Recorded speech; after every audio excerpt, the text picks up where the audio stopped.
تھا کہ بائبل میں کہیں بھی ایسے دعا کرنے کا تصور نہیں ہے ہاتھ جوڑ کے.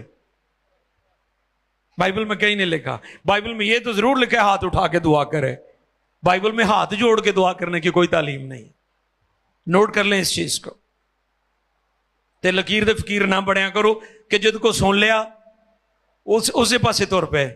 بائبل پڑھا کریں آج کہ آپ کی روحانی ترقی ہو ہی نہیں سکتی جب تک آپ خدا کے کلام کا مطالعہ اس کو پڑھیں گے نہیں, سنیں گے نہیں, سمجھیں گے نہیں, سیکھیں گے نہیں, تعلیم نہیں پائیں گے. آپ کی ترقی ممکن نہیں ہے. اور اس جگہ پر جو آپ کے لیے حوالہ پڑھا گیا ہے اس میں لکھا ہے پس خداوند فرماتا ہے کیونکہ یہ لوگ زبان سے میری نزدیکی چاہتے ہیں اور ہونٹوں سے میری تعظیم کرتے ہیں لیکن ان کے دل مجھ سے دور ہیں.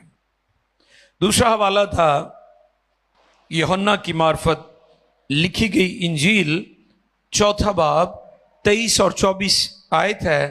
مگر وہ وقت آتا ہے بلکہ اب ہی ہے کہ سچے پرستار. ٹاپک کیا ہے آج آپ کا؟ سچے اور نام نہاد یا جعلی پرستار.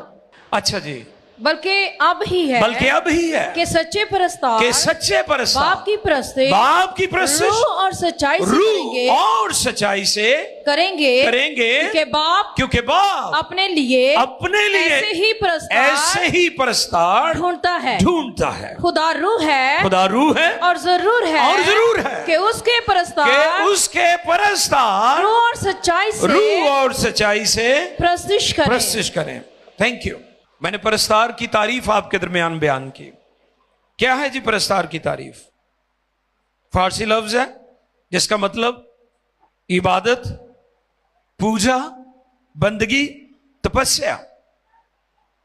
اور لفظ پرستش سے پرستار یہ بھی فارسی کا لفظ ہے جس کا مطلب ہے پجاری, نوکر, غلام, شدائی, عاشق.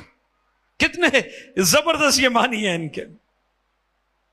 آگے چل کر اس پر دوبارہ ہم غور کریں گے, لیکن میں آنا چاہتا ہوں اسی طرف جو یسایہ میں ہم نے 29ویں باب کی 13ویں اور 14ویں آیت پڑھی ہے.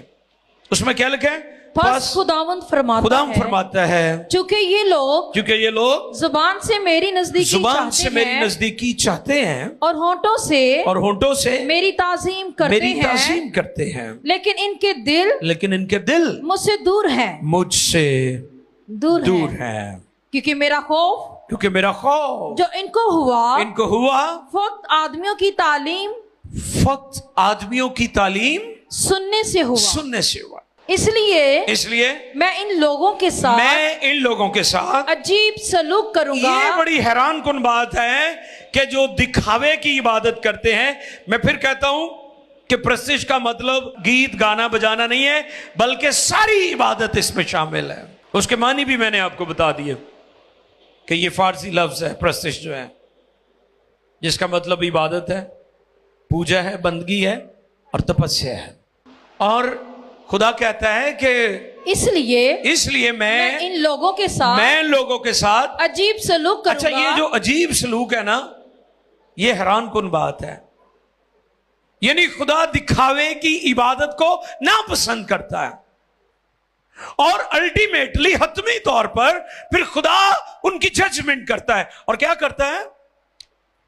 میں